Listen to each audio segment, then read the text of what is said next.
Welcome to another episode of The Red Zone as we continue to follow the North Central football team through the playoffs. I'm your host, Alex Campbell. The Cardinals eliminated the Engineers of Rensselaer Polytechnic on Saturday at Benedetti Worley Stadium with a 55-6 victory. But now, we'll have to go on the road for the first time in the postseason to take on the Mount Union Purple Raiders. But before the team hits the road to Alliance, Ohio, I am joined as always by Cardinals head football coach Jeff Thorne.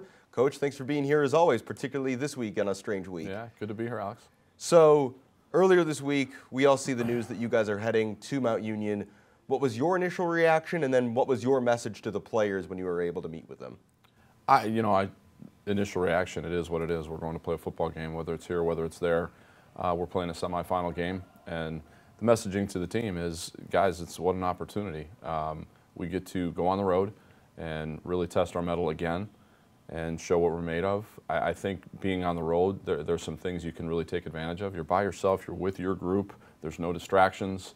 We eat, we watch film, we meet, we go to sleep, we get up, and we play football. So not looking at it as a negative at all. It's an opportunity, it's a challenge, and our guys are excited about it, and so is our coaching staff.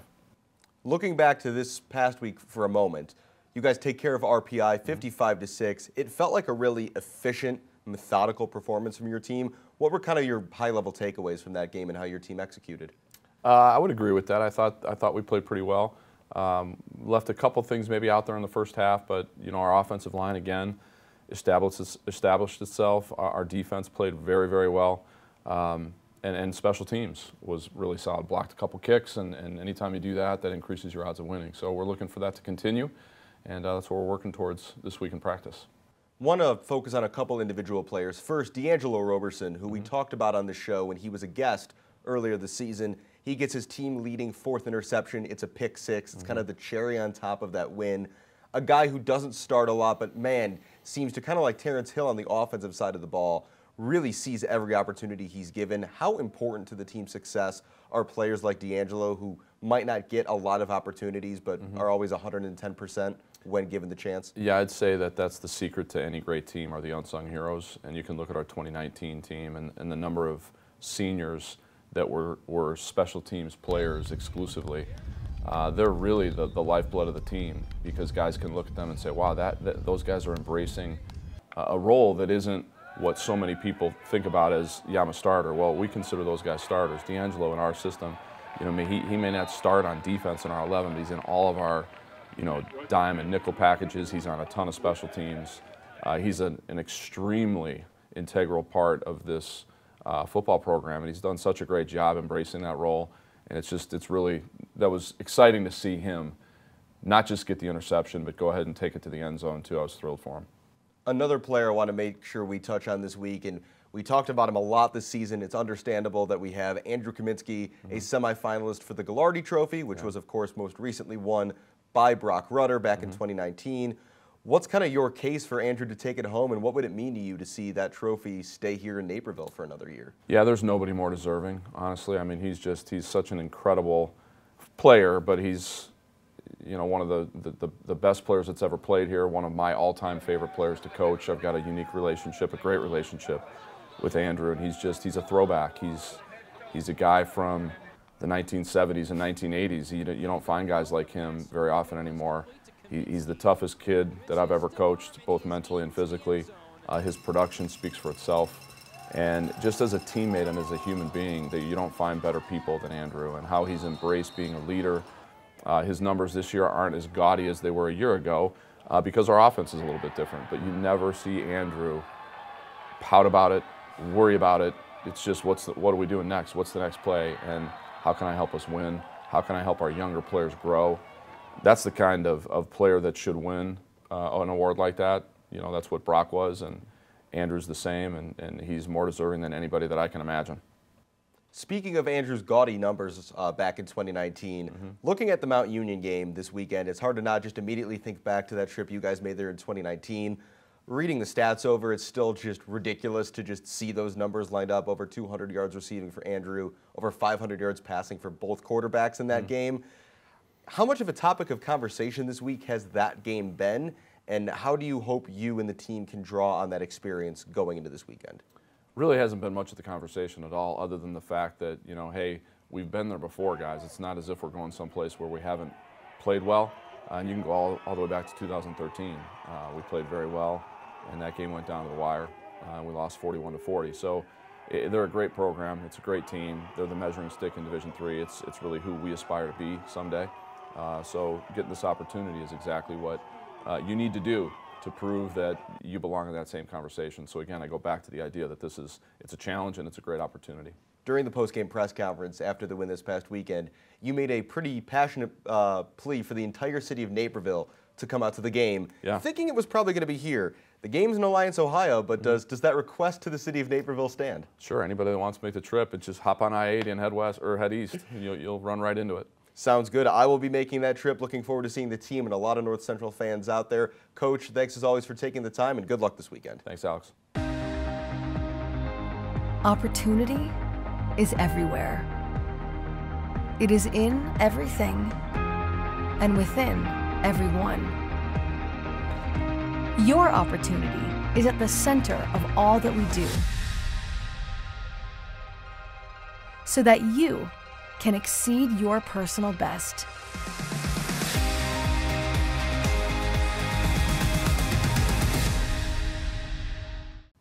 Welcome back to the Red Zone. Luke Lanin has quarterbacked the Cardinals offense to a 12-0 record, averaging over 57 points per game, while Jake Beasley is one of the fifth-year senior leaders of a defense, holding opponents to just 11 points per game. They both returned to the Red Zone for the second time this season. Guys, thanks so much for taking the time. Thanks for having us. Yeah, thanks for having us. So, congratulations on making it to this point, semifinalists. But what was each of your reactions when you found out this past week that this game would not be here at North Central? I mean, it was kind of surprising, but I mean, when we think about it, it doesn't really matter where we play. We're going to be prepared and we're going to show up to play. Yeah, I mean, I agree with Bees. Not what we were expecting. We were hoping for a home playoff game because that would be pretty cool for the semifinals, but we're just going to have to go to Alliance and take it to them there, so it should be fun. North Central, of course, beat Mount Union on the way to the Stag Bowl in 2019. Jake, you were there for that game. What kind of sticks out to you still about what you remember from that night, and how do you think you and the other players who were there for that can draw on that experience going into this weekend? That was a statement game for us back then, but I think now we're a lot more of a veteran group, and we should have a really good game plan going in and be able to succeed. You've certainly had success this year treating each game as just kind of a one-at-a-time experience. It's impressive for a freshman quarterback to be leading the #1 team in the nation. We talked on the show earlier this year, so I kind of wanted to bridge that gap and ask about how you feel like you've grown as a player over the course of this season. I think I've grown a lot. I think main focus for me was being able to stay in the pocket more and become more of like a true quarterback. I know like in high school I was running around scrambling a little more than you typically would as a quarterback, but I definitely feel like I've developed a lot as a passer just with accuracy and staying in the pocket and making throws. And Jake, I've heard from you, from a lot of the fifth-year seniors this year, that games like this weekend are the reason you guys came back. And early in the year, I heard from you guys that Wheaton was like winning a national title, that winning that game felt like a national title victory. Do you think going on the road this weekend and, advancing to the Stag Bowl, would that kind of have that same energy that you guys felt after that Wheaton game this year? Yeah, well, I think this is another game that we circled and hoped that we were going to get on our way to another, get into another Stag Bowl. But these guys are going to show up to play, and so are we. But, I mean, if we're able to come out with the win, it'll be huge for us and give us even more confidence going on to the next game. Well, before we wrap up, guys, as we do every segment with the player interviews, we're going to do some quick hits, some fun stuff to wrap things up, and it is the holiday season. This might be our last show of this nature before Christmas, and with that in mind, wanted to start this week with what is each of your favorite Christmas or holiday-related movie? Oh, usually I would say Die Hard, but I guess that's not very Christmassy. So, Fred Claus was always a good one for me and my brothers. We really thought that was really funny, so Fred Claus. I think I'll just have to go with the basic Home Alone. I mean, I remember watching that as a kid. I'd always think, wonder if I could do that if I was in that situation, which I probably couldn't, but that was a pretty fun movie to watch. Yeah, you got no shot. Who on that note, who on the team, if you had to give someone that responsibility to defend the whole house by themselves, Who's doing that on the team? Oh, that's a good one. I feel like Ben Wong could do it. Yeah, I feel like would Ben have some, would outsmart the yeah, he would intriguers, have some whatever you wanna call 'em. systematically put together plan to take care of it. So on the same note, what for each of you, do you have any particular favorite like cold weather activities, holiday time traditions, like stuff that you only do this time of year that you really look forward to? Mine would be just watching movies with my family. Back when I was a kid, that's what we did during the holidays, like all day, just watch movies when it was cold out. Or even snowball fights outside, that was a fun thing, me and my brothers. Me and my family, we usually get the whole family together, like extended family, and make gingerbread houses. I'm not the best at making them, or I don't really make them, but I really like being around the family and having them all together. Yeah, I'm with you there. I participate, but I'm definitely not the best architect. And then last, kind of looking back at this season, as this might be our last show in this kind of format, you know, we know the season's not over yet, but for each of you, if you had to pick a play of the year for the team so far, what would you go with? Well, just thinking about something that's fresh in my mind for the team, I think about defense because I'm a defensive player. So I would have to think about Tyler Rich's pick at last game. I mean, that's something we've been running all year, and for that to pay off, it was just really fun. You know, there's a lot of smiles on the sideline. Just kind of brought us all together, and it was just like, I think it was a lot of hard work paid off for him because he had a great game, and I think that'd probably be mine for the team. For mine, I'd either say Nick Rimmel's one-handed interception in the end zone, or last game when D'Lo Hardy caught that drag route and went right, left, scored, and then Ethan sweet. Greenfield put a dude into the ground near the track. I'd say that was...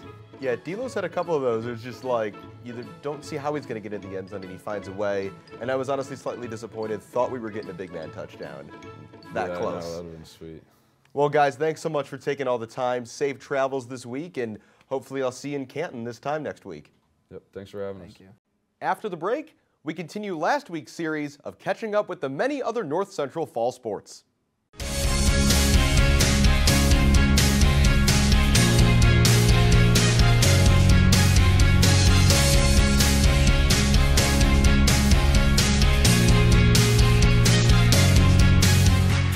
The North Central Women's Triathlon team had a very successful season, as has become the norm in the team's 6-year existence. For all the accolades and victories over the last few months, it was all building up to nationals in Tempe, Arizona, where the Cardinals hoped to win their 4th straight Division III national title. Unfortunately, it wasn't to be. But the Cardinals still topped the podium as freshman Haley Poe captured the individual national title with a time of 1 hour, 12 minutes, and 1 second, an impressive 55 seconds ahead of her nearest competitor. I really felt like I was in the zone during that race. It was the best mentally prepared I have ever been for a race. We did so much as a team to make sure that we knew the course really well, just like visualization activities and practicing on the course the 2 days leading up to the race. So even though I had never raced on the course in Arizona before, I felt like while I was racing on it, I knew it better than any course I had ever raced on before. I knew I gave that race everything that I had, so it was an amazing feeling to finish in first. I had my whole family there at the race, so I had their support the whole time, and just to hear them on the course cheering for me was awesome because I hadn't heard their voices for a few months now. And then also just being able to finish and watch my teammates come into the chute after me was an awesome feeling. I was laying on the ground after, really wiped out, but seeing Ani after the race and just watching her finish and then come up to me right away, that's like the epitome of an amazing team and that support that we have for each other. So her support after the race really helped me, as well as all of the other girls. Senior Annika Kottner also made the podium with a 3rd place finish. That wouldn't have been a surprise before the race, but a crash during the biking portion required an incredible effort by Kottner in her final collegiate race to sprint to the finish with a time of 1 hour, 13 minutes, and 42 seconds. I don't think I necessarily realized the extent of pain that I probably was in, but I was a little angry, I guess, that I had crashed. So I got back on really quickly. My seat had totally taken a 90-degree turn. It was pushing my seat back into place and doing the best I could to finish up the bike and get on the run. And the run's my favorite part, so luckily that's what I had left. She's an amazing cyclist. I'm so proud of her for all of her hard work during that race, especially after crashing. So once I found out that she crashed and still had that amazing race, just to have her up on the podium there with me was a feeling that's undescribable. While they of course would have liked to win as a team, it was fitting for the senior and the freshman, who trained together and have been trading race victories back and forth all season, to be side by side at the top when all was said and done. That was amazing. Ani has been my training partner through the whole season, and she's pushed me in so many aspects of training, especially in the bike. Haley had an awesome race. It's been super fun training with her, racing with her, super rewarding to kind of finish this season together. I want to repeat national champion as much as I can, but also my goal in the future is to have 2 teammates up on the podium with me. So 2 girls from North Central, all 3 of us sharing that podium together would be epic. So if we could build up the program like that, that would be amazing. Connor hopes she's done everything she can to help this team succeed in the future, while Poe is determined to find ways to continue to improve and excel with a national championship already under her belt. I guess I haven't totally let it sink in that it's over from at least my collegiate career, but this sport and this team has given me so many opportunities. We've traveled all over the United States. The relationships that you make with the team and the coaches are relationships that last forever. It's been an awesome opportunity. Hopefully I've left a good foundation of what it's like to be a leader on this team. I think all of the girls have really good leadership skills as is. They all work really hard. I think it's sort of the foundation that Coach Garrison and Coach Kurt have set up for this team, that we work hard and we all show good leadership skills, and I don't doubt that those girls won't continue to do so that they can come back and win another national title. All of the girls on the team are super dedicated and hardworking to our craft. So I think our placement at nationals this year has given us an even bigger boost to want to excel next year. And we have some great recruits coming in next year that will help shape this program even more. So I'm excited for them to join in our team dynamic and really help us. But the girls that we had this year did an excellent job, and I think they're going to excel even more next year. We're all great friends and we all inspire each other in everything that we do. So I think that we are even more motivated to go out and win by a ton next year. For North Central men's cross country, winning isn't just the expectation, but a formality. With now 47 consecutive CCIW titles, the team works to never get complacent and take that level of consistent excellence for granted. Every year is a new year, every year is a different team. No one team is ever going to be exactly the same. So I think every year that we come back in, there's kind of a newfound energy with this different group of people. We found a lot of energy within one another to kind of just work with each other, knowing that, you know, we want to be on top of the conference meet. We want to be competing to win the regional championship, and you know, then once we get to the national championship, obviously competing for that as well. It was difficult for everyone during COVID, especially with no competitions, trying to teach the younger classmen what the process is, and we had some success doing that, but it was challenging, and then we were shut down at Halloween, so we made a lot of progress over the summer and this year with, you know, the sophomores are really freshmen competing, so it was a great learning experience for everyone. Returning to a full schedule for the first time since 2019, this year's team tried to draw on those experiences, and particularly the lessons learned from that team's seniors, who won 3 consecutive national championships between 2016 and 2018. This season felt in some ways like the beginning of a new era in which a young team experienced a lot of growth in and out of competition. I could tell that there was something like within those group of guys in 2019 when they came back where I was like, not that I was intimidated, but I was like, I want to be there someday, you know? And you know, those guys, they were part of national championship teams, you know, and they learned and gained a lot of experience from those teams. It was great because last year, you know, we didn't have a whole lot of competition. We just did everything with our own squad, with our own guys. So this year was the first couple meets were a bit of a wake-up call because we haven't really been out on a real cross-country course for about 2 years. And then from there on, it was just growth and getting better each and every week. There's a lot of growth that takes place with every person and then collectively as a team. It's not the end result. It's the whole process throughout the season of the development that each individual has that collectively make up the team. We don't sit down and say, we're going to try to win the national championships this year. There's a saying we have here, it's just, we treat every single race like it's the national meet, you know? We treat every single race like it's the same thing. And you know, that might be kind of maybe tone deaf to the national championship, but in reality, it's actually just preparing us for that national championship. This was the team's first full season not being led by legendary coach Al Carius, who now serves as an assistant after 54 years at the helm. But he continues to be an instrumental presence for new generations of Cardinals runners. I've been by his side for 38 years and he's still here. I mean, he made every morning and afternoon practice, and I know he likes to sit back, but I have him speak to the team every day. He still has a lot of knowledge to give them, so it's great that he's still able to contribute in some way. Senior Gabe Pomier was named an All-American, and the team advanced to the national championships. But a combination of cold and flu that swept through the team in the season's final weeks saw them finish 12th in the nation, well below what they think they're capable of at full strength. But they're trying to focus on the big picture and the future benefits from this year.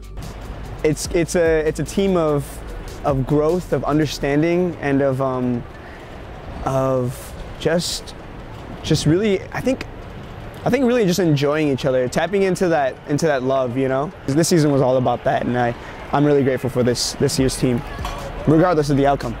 This year was a really good stepping stone into that learning experience that we all gained, especially through those regional and national championship meets, that we can carry into the track season and into next cross-country season. Because really, at the end of the day, I mean, every race that we've run, every practice we've gone to is an experience, and we've been trying to learn and grow from each and every one of those experiences to take that not only into the next race, but into the rest of our lives. Sports without fans aren't the same, and the North Central women's volleyball team definitely felt the effects last year. The way Gregory Arena echoes and the noise it allows fans to create was made all the more obvious during pandemic restrictions on attendance. So for these Cardinals, particularly the many underclassmen who had never played in front of home fans, it was an incredible experience. It was definitely surreal to step into our first game and have a crowd and see my parents there and have all of our fans there. It was super fun, but I think last year just having all the time to meet everybody and form a bond with everyone and learn how to play with each other, and I think that really helped coming in. It made me feel more safe and confident and secure with playing on the court for the first time, but it was definitely surreal. It was a really cool experience. I feel like, well, once our first game came, that's a part of me that felt like a freshman. Like, we had a crowd there, the gym was packed. It was something new for us because last year we weren't able to have fans. So that part of me I was still scared about, and like that was still new. But I definitely think that last year, like having the full year, because our season was in the springtime, we were able to prepare a little bit more, so that definitely helped us. With only one senior on the roster, much was asked of young players on this team. Building team chemistry on the court takes time, and the Cardinals feel they could see that in action over the course of this season as the young team gained valuable experience together. Championships are won in the off-season, and it's not just weight room. It's really about the team chemistry and how they're bonding. And a lot of the off-the-court friendships and love that they had for each other really showed on the court. And especially with the entire class, it was really one unit and one team throughout practices and the way they were competing and bantering back and forth in practice. It was really that chemistry and the love that they have for each other and the love for the game, I think really sparked the cohesion on the court. Trying to lead the team as much as possible, just because, I mean, I personally actually haven't had a full season yet either due to knee injury my freshman year. So I've definitely been around the team long enough, but we've been working to build a culture since I've been here, something different since X-Line's been head coach, and I think we've like really succeeded that year with this. I think it's everything that we do off the court, honestly. Volleyball is a huge mental game, and it's just about how you step on the court and what you're willing to put for your team and for your coaches to get the job done. So I think after reflecting the past couple of weeks is to go into next season like ready to put everything onto the court so that we can finish with a better result. As the lone player in her final season, this year was a bittersweet one for Caitlyn Boulter Eberhardt, who was hit particularly hard by a season-ending loss to deny the Cardinals a spot in the CCIW tournament.